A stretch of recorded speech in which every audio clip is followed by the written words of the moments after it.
una actitud de gratitud. Y esta parte de hoy tiene como subtítulo: agradecimiento es reconocimiento. Agradecimiento es reconocimiento. Mire, yo meditaba en esto mientras preparaba esta palabra.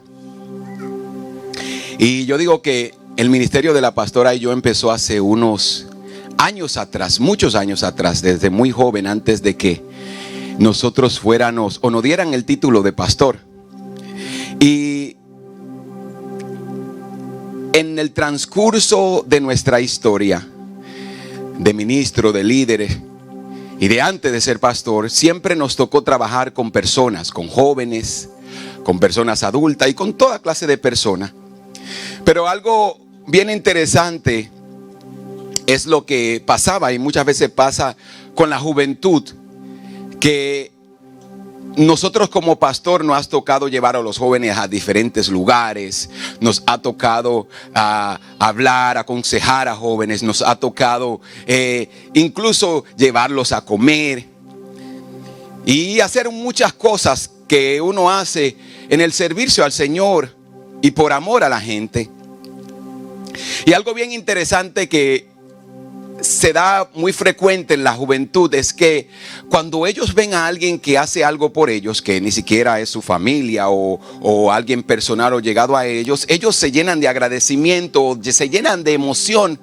Y siempre he escuchado a los jóvenes decir: pastor, cuando yo sea grande o cuando yo tenga un trabajo, yo lo voy a llevar a usted a comer, yo lo voy a llevar a usted, le voy a comprar ropa. Y ellos se llenan de emoción diciendo todo eso. Incluso yo mismo, en una ocasión, cuando mi pastor hacía todo lo que hacía por mí, yo hasta llegué a decir un día: le voy a comprar un carro a mi pastor. Y nos damos cuenta que uno ve todo esto y yo quisiera decir que la historia tiene un final feliz, pero no es así. Porque hasta el sol de hoy todavía yo no le he comprado el carro al pastor.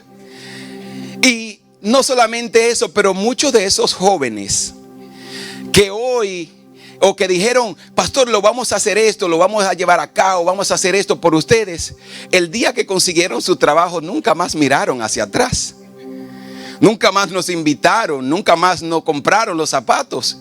Y usted se pregunta: ¿y qué pasó con todas las promesas que ellos hicieron, incluyéndome a mí? Y usted pudiera decir: ay, pastor, pero uno hace bien sin mirar a quién. Pero yo creo que todos nosotros en algún momento hemos querido recibir un poquito de aprecio, de gratitud de la gente. Y es bien interesante que usted y yo no somos los únicos, porque Jesús también se encontró en una situación así. Jesús también en un momento se preguntó: ¿y dónde está la gente? Y para eso yo te voy a invitar que vayas conmigo al libro de Lucas, capítulo 17. Y ahí también nos encontramos con una historia similar a la nuestra. Una historia similar a la nuestra como padre, como hermano, como hijo, como pastor, como líderes. De la pregunta, uno quisiera ver un poquito de aprecio de las personas. Y Lucas 17, del versículo 11 al 19, dice de esta manera: mientras Jesús seguía camino a Jerusalén, llegó a la frontera entre Galilea y Samaria. Al entrar a la aldea, 10 hombres con lepra se quedaron a la distancia gritando: Jesús, Maestro, ten compasión de nosotros. Jesús lo miró y les dijo: vayan y preséntense ante los sacerdotes. Y mientras ellos iban, quedaron limpios de la lepra. Mientras ellos iban, plural, ellos iban, quedaron limpios de la lepra. El versículo 15 dice: uno de ellos, cuando vio que estaba sano, volvió a Jesús y exclamó: alabado sea Dios. Y cayó al suelo a los pies de Jesús y le agradeció por todo lo que había hecho. Este hombre era samaritano. Aquí está el Jesús que se parece al pastor. Jesús preguntó: ¿no sané a 10 hombres? ¿Dónde están los otros 9? Ninguno volvió para dar gloria a Dios excepto este extranjero. Y Jesús le dijo al hombre: levántate, sigue tu camino, tu fe te ha sanado. Cuando yo miro esto, yo miro la historia, y para darte un poco de contexto de estos 10 leprosos, mire, la ley de Moisés condenaba la lepra o expulsaba a aquellos que eran leprosos de la ciudad, y por eso estos leprosos se encontraban fuera de la ciudad. Ellos eran excluidos de la sociedad, ellos eran excluidos de entre la gente. Me imagino estos 10 leprosos quizás vivían fuera de la ciudad, donde no había agua, donde no había alimento, donde quizás no había un hogar para ellos dormir, donde no había una seguridad quizás del frío, del calor, o donde no había quizás personas que se compadecieran de ellos. Y yo puedo pensar que estas personas y estos 10 hombres quizás vivían con una mentalidad de decir: bueno, me ha tocado lepra, lo cual significa la muerte. Porque para ese entonces la lepra era una enfermedad que mataba a las personas. Y no era una enfermedad de que le daba como un ataque al corazón y se murió, sino que la lepra muchas veces se le comenzaban a caer las partes de los cuerpos, los dedos. Y esta persona tenía que vivir apartado de la gente, con la sentencia de que algún día voy a morir.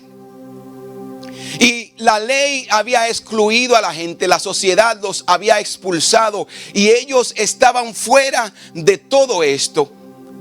Cuando yo miro esto, yo pienso en nosotros y en la religión, como muchas veces la religión excluye a las personas, excluye al pecador de Cristo. Como muchas veces estos leprosos, muchas veces pienso en eso y pienso en como la religión de nuestros días, y no solamente de nuestros días, sino de los tiempos también de Jesús, excluía a la gente. Has pecado, eres condenado. Has pecado, no tienes esperanza. Has cometido algún error, no hay esperanza para ti. Has fallado, no puedes levantarte. Y aun cuando te levantes, siempre te va a señalar. Y eso es algo que tiene que un parentesco entre la lepra o la ley de aquel entonces y la religión de nuestros días, que nos dice: debes de cambiar antes de acercarte, que nos dice: tienes que hacer cosas buenas antes de venir a la iglesia. Tienes que cambiar tu vestuario antes de venir a Cristo. Tienes que cambiar tu manera de ser antes de llegar a Cristo. La religión es lo que ha expulsado a mucha gente. Y yo me atrevería a decir que la religión es lo que hace que muchos no se acerquen a Cristo. Asimismo, como la ley había expulsado a estos hombres, la religión expulsa a muchos ahora que están quizás en el pecado y que se encuentran en un lugar desolado, en un lugar donde dicen: nadie se preocupa por mí, nadie me quiere, nadie le importa lo que yo estoy pasando, nadie le importa lo que yo estoy viviendo. Pero estos hombres escucharon de Jesús. Y yo me atrevería a pensar de que antes de ellos tener un encuentro con Jesús, estos hombres habían escuchado de Él. Y mientras ellos escuchan de Jesús, yo me atrevo a pensar que estos hombres, aún caminando con su sentencia de muerte, ellos escucharon el nombre de Jesús. Y ellos escucharon de un Jesús que había sanado a los enfermos. Había escuchado de un Jesús que rompía con las tradiciones y con los rituales. Y decía: no me importa si hoy es sábado, hay una necesidad y yo necesito atenderla.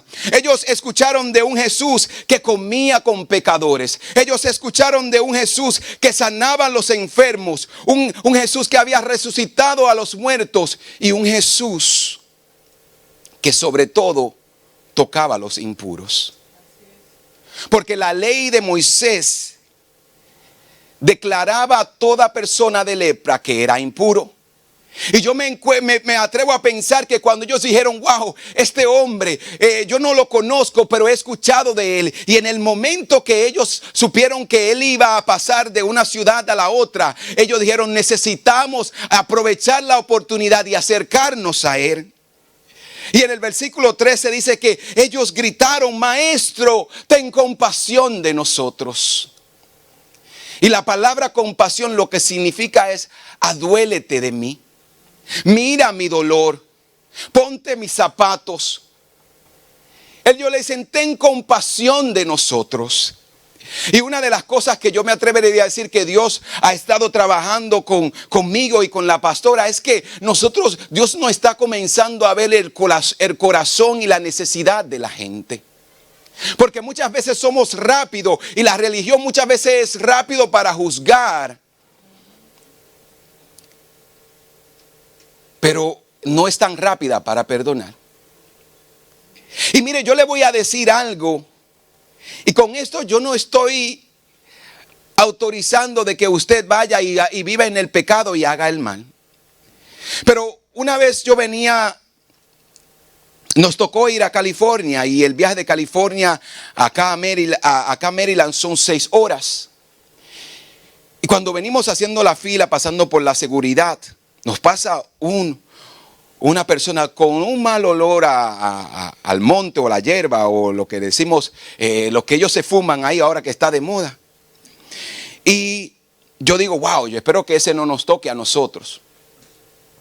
Y da la casualidad que para suerte, bendición de nosotros, nos acercamos, nos quedamos de último con la esperanza de que encontraron un asiento cómodo, como siempre o lo usual. Las personas nos dicen el avión está lleno. Cuando voy yo acercándome, yo siento ese olor que se va levantando y mientras más voy acercándome, el olor se va levantando y de repente, ¿quién usted cree que me tocó? Y cuando yo estoy sentado ahí, yo comienzo a pensar todas las cosas malas. Mire, este drogadicto y esto y lo otro. Y yo entre eso comienzo a juzgar y a condenar a ese joven. Y después el Espíritu Santo me dice, tú no sabes la razón y el por qué él hace lo que él hace. Tú no sabes por qué muchas personas toman. Tú no sabes por qué muchas personas se endrogan.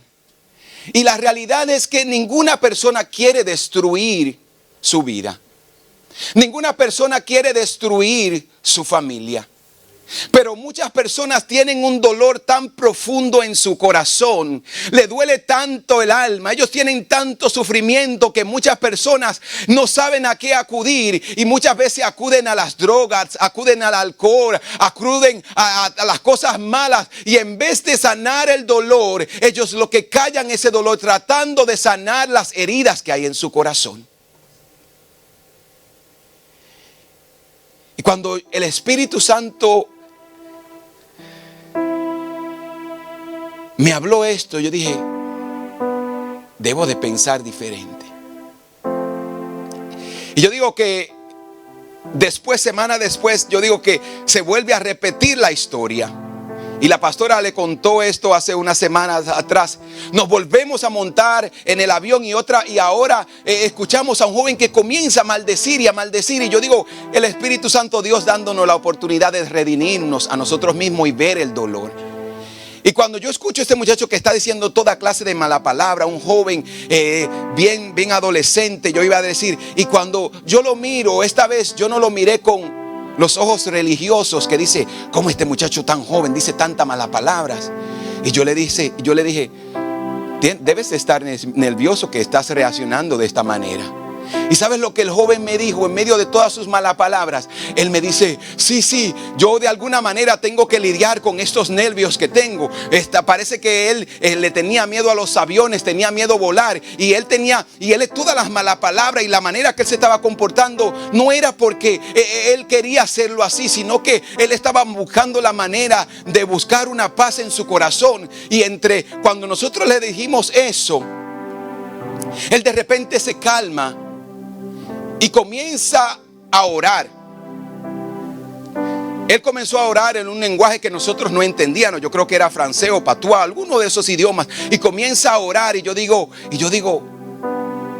así son las personas cuando ellos necesitan la paz, necesitan el consuelo, necesitan la ayuda, ellos van a buscar a algo. Muchas veces la gente busca, se envuelve en las drogas, se envuelve en el alcohol. ¿Sabes por qué? Porque no hay un cristiano que le digas, mira, no tienes que acudir a las drogas, no tienes que acudir al alcohol. Tú puedes venir a Cristo y Cristo puede saciar y dar paz a tu alma, restaurar tu corazón. Y eso es lo que el Señor nos está diciendo hoy.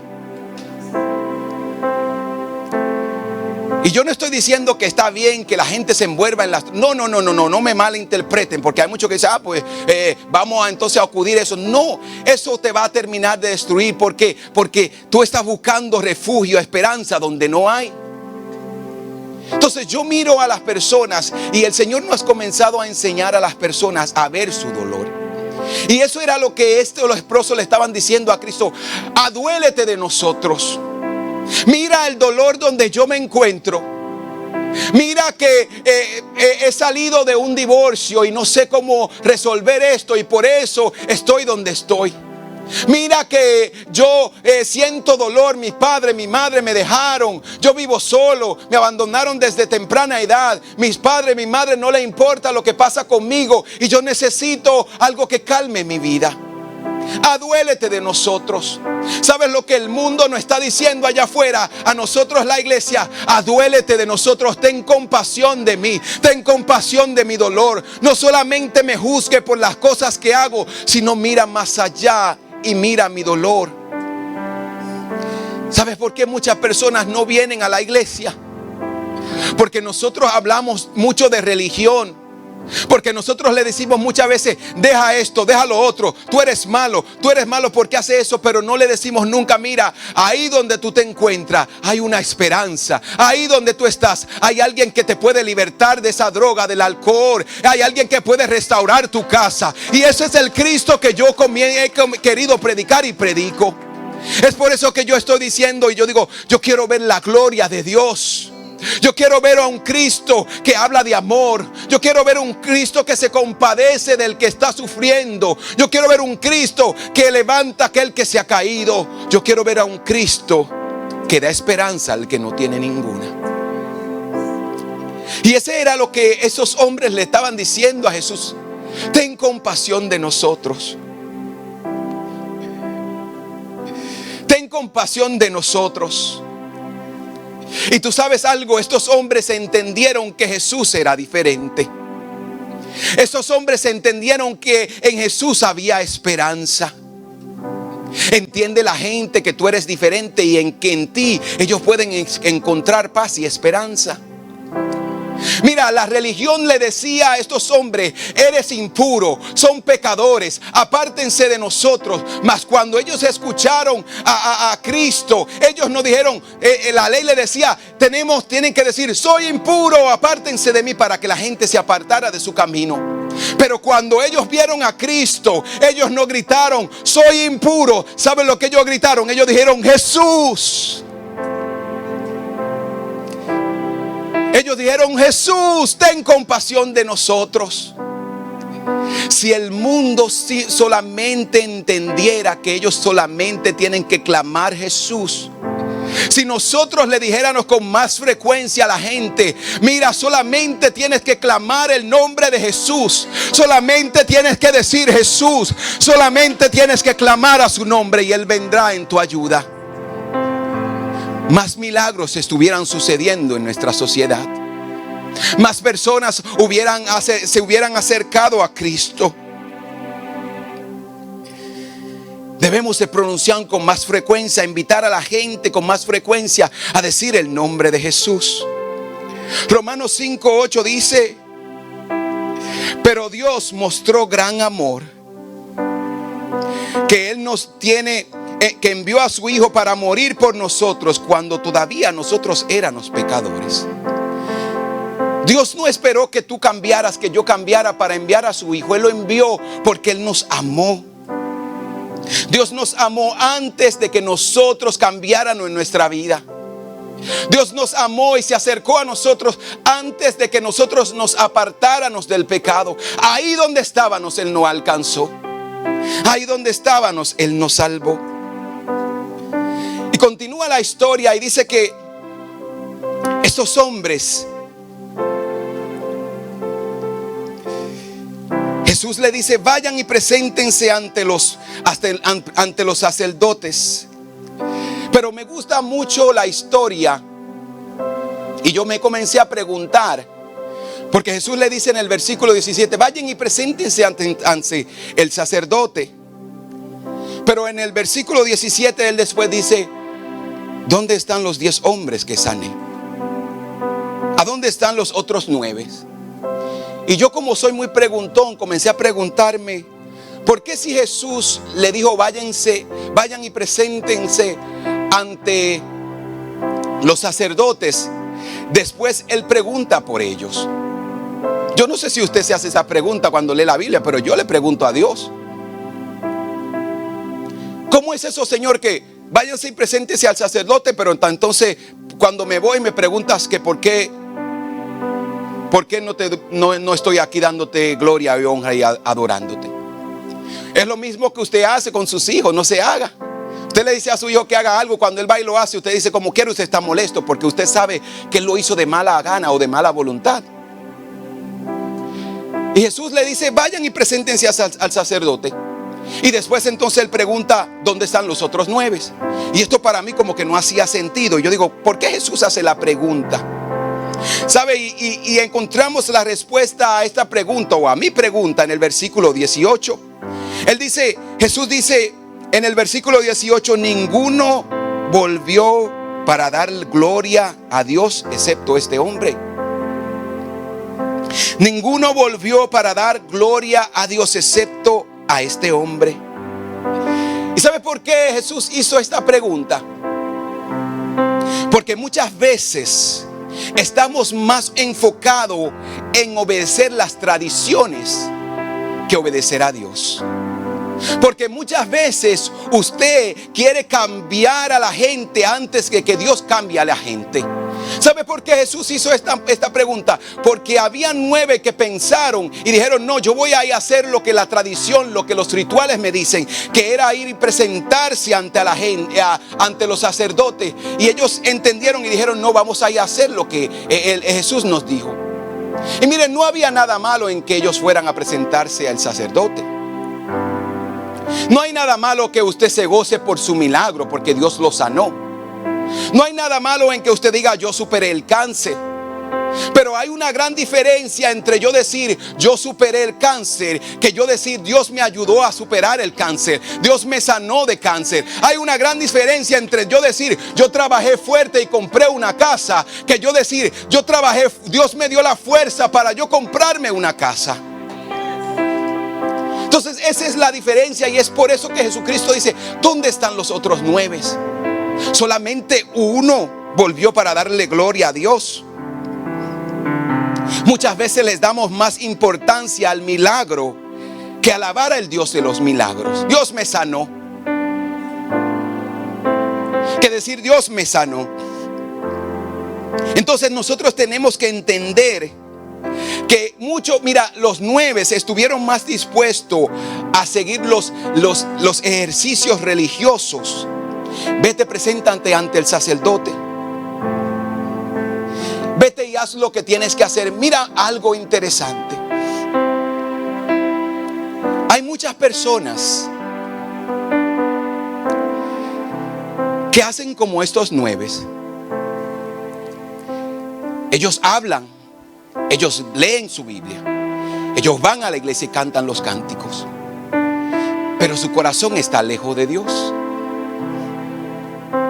Ellos cumplen con todos los rituales que los hombres pueden ver, pero su corazón está oscuro, pero su corazón está lejos de Dios. Y mire, Jesucristo, eso era algo que el mismo Jesucristo enfrentó en Marcos capítulo 7 verso 9. Él dice: han aprendido muy bien la manera de rechazar los mandamientos de Dios para seguir sus propias enseñanzas. Soy cristiano, me pongo una farda larga, o me pongo una corbata, o hago esto, hago los otros para que la gente me vea. ¿Sabes? Los 9 cumplieron con los rituales de la ley de Moisés que representaban a los hombres. Y ellos fueron y se presentaron. Pero muchas veces Dios lo que quiere, mira nuestro corazón y dice: hay un corazón agradecido en ti. Muchas veces la gente lo que quiere es que lo vean, exponerse para que la gente vea y quién ellos son y los que ellos hacen. Mas Jesucristo está mirando y está pidiendo un corazón agradecido. Muchas veces los 9 cumplieron con las ceremonias, con los rituales. Los 9 estuvieron dispuestos a ir ante el sacerdote, pero no a alabar a Dios. Los 9 estaban dispuestos a pedirle a Dios por un milagro, pero no a darle gracia por el milagro. Ellos estuvieron a gente que mire: ay, Señor, si tú me das un trabajo, Señor, yo te voy a bendecir, yo no voy a faltar a la iglesia. Ay, Señor, si tú me sanas, yo te voy a servir por toda la vida. Ay, Señor, si tú restauras mi matrimonio junto y mi esposo y yo te vamos a servir. Ay, Señor, si tú haces esto y haces lo otro. Y ellos se tiran al piso, ellos buscan a Dios. Y en el momento que Dios hace el milagro, paticas, ¿para qué te tengo? Hay gente que nunca más han vuelto por la iglesia, y yo he vivido con personas así. Yo he escuchado y he tenido interacción con personas que dicen: yo quiero que el Señor haga esto conmigo. Y en el momento que Dios lo hace, usted le dice: ¿pero dónde está? Ay, pastor, estoy ocupado trabajando. Y no fuiste tú el mismo que dijiste que si Dios te daba un trabajo le iba a glorificar y bendecir en todos los días de tu vida, que no ibas a faltar a la iglesia. Porque nosotros somos intensos. Somos intensos cuando tenemos necesidad, cuando necesitamos la ayuda de Dios. Pero qué ingratos somos cuando es el momento de glorificar a Dios. Rápidos para pedir, lentos para agradecer. Pero yo doy gracias a Dios por la actitud de uno. Yo doy gracias a Dios por la actitud de uno. ¿Sabe por qué? Porque uno de los 9, dice el versículo 15, uno de ellos, cuando vio que estaba sano, volvió a Jesús y exclamó: alabado sea Dios. Cayó al suelo a los pies de Jesús y le agradeció por lo que había hecho. Este hombre era samaritano. Uno regresa para dar y se da cuenta lo que Jesús ha hecho. Un solo. Uno es el que se da cuenta que solo Jesús pudo perdonar sus pecados. Uno es el que vuelve y dice: yo voy a alabar a Dios. Uno es el que regresa con una alabanza en su corazón y dice: alabado sea Dios. Uno es el que dice: Dios ha sido bueno conmigo.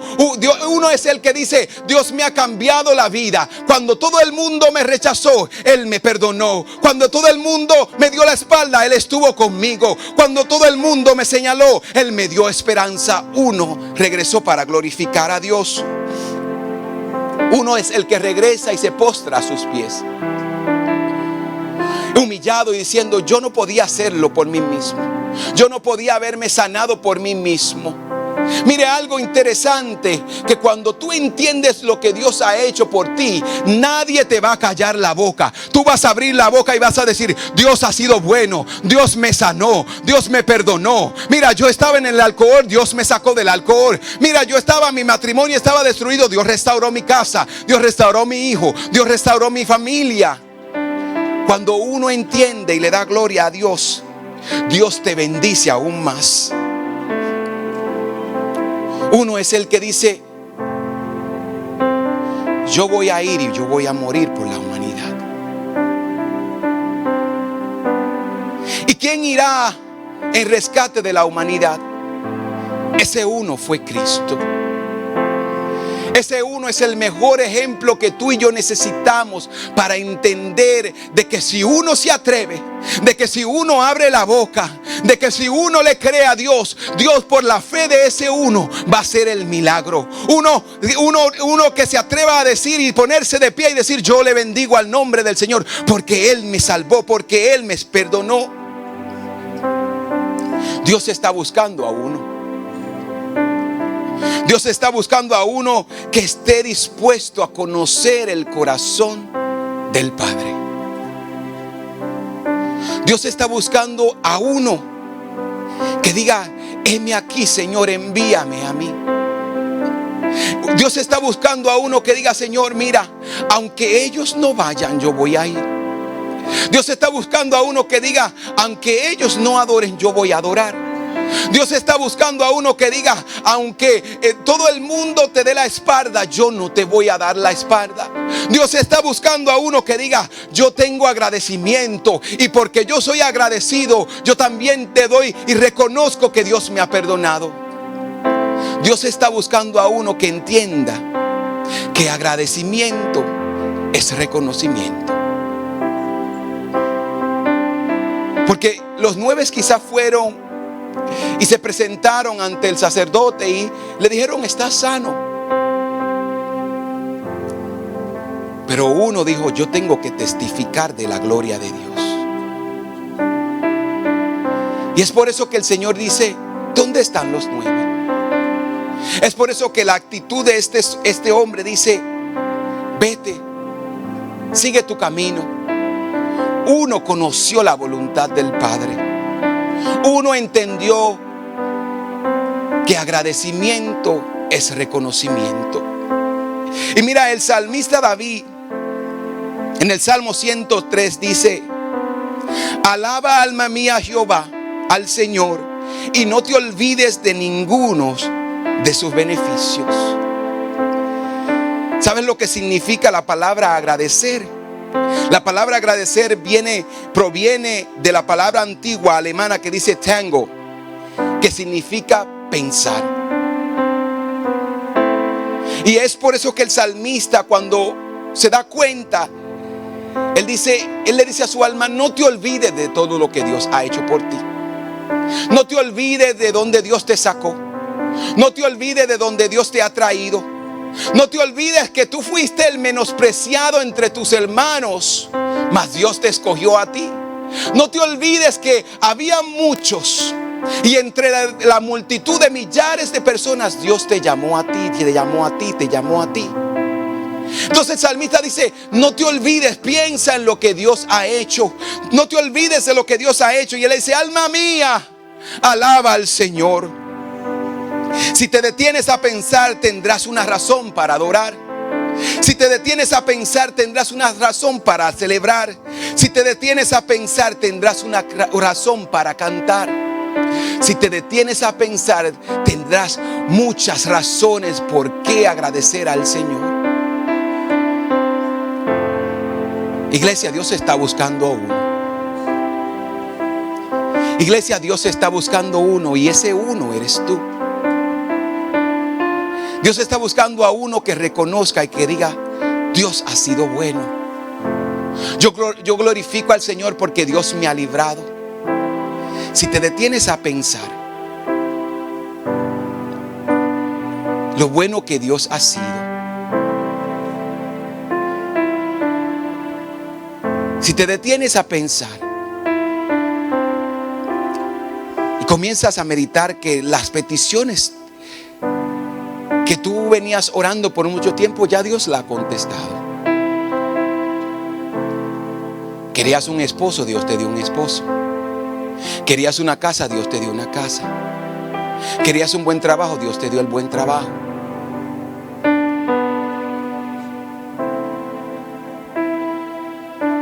¿Y qué pasó con el agradecimiento a Dios? ¿Qué pasó con las promesas que le dijiste: Señor, si tú haces esto, si tú sanas a mami, a papi, si tú me ayudas a alcanzar a mi hermana, a mi familia, si tú haces esto, si me sanas, Señor, yo te voy a bendecir? Hoy Dios está diciendo: recuerda las cosas que yo he hecho por ti y da gracias por ello. Si nos detenemos a pensar, Dios ha sido demasiado de bueno con nosotros. Y este samaritano entendió esto. Él decía: yo no merecía que el Señor me sanara. Yo no le decía lo que Dios hizo por mí, mas aún así Él volvió para dar gracias. Porque agradecimiento es reconocimiento. Agradecimiento es reconocimiento. ¿Sabes algo, iglesia? Hoy Dios te está diciendo: es tiempo de que me des la gloria y la honra a mí. Es tiempo de que recuerdes de que yo he sido fiel. Mira, es tiempo de que recuerdes de que aun cuando nosotros somos infieles, Dios se ha mantenido fiel. Que aun cuando nosotros le dimos la espalda, las promesas que Dios declaró para nuestras vidas se han cumplido. Es tiempo de que entendamos de que agradecimiento es reconocimiento. De que si en verdad estoy agradecido con Dios, lo voy a reconocer a Él como mi Dios y como mi Señor. Si yo estoy agradecido con Dios, yo voy a abrir mi boca y voy a decir: gloria a Dios. Dios lo hizo, Dios me sanó, Dios me salvó, Dios me prosperó, Dios me proveyó todo lo necesario. Y por eso lo único que yo puedo hacer es postrarme a sus pies, como lo hizo este leproso. Me postro a tus pies porque reconozco que solamente tú pudiste hacerlo. Porque agradecimiento es reconocimiento. Porque Dios ha sido bueno. Porque agradecimiento es reconocimiento.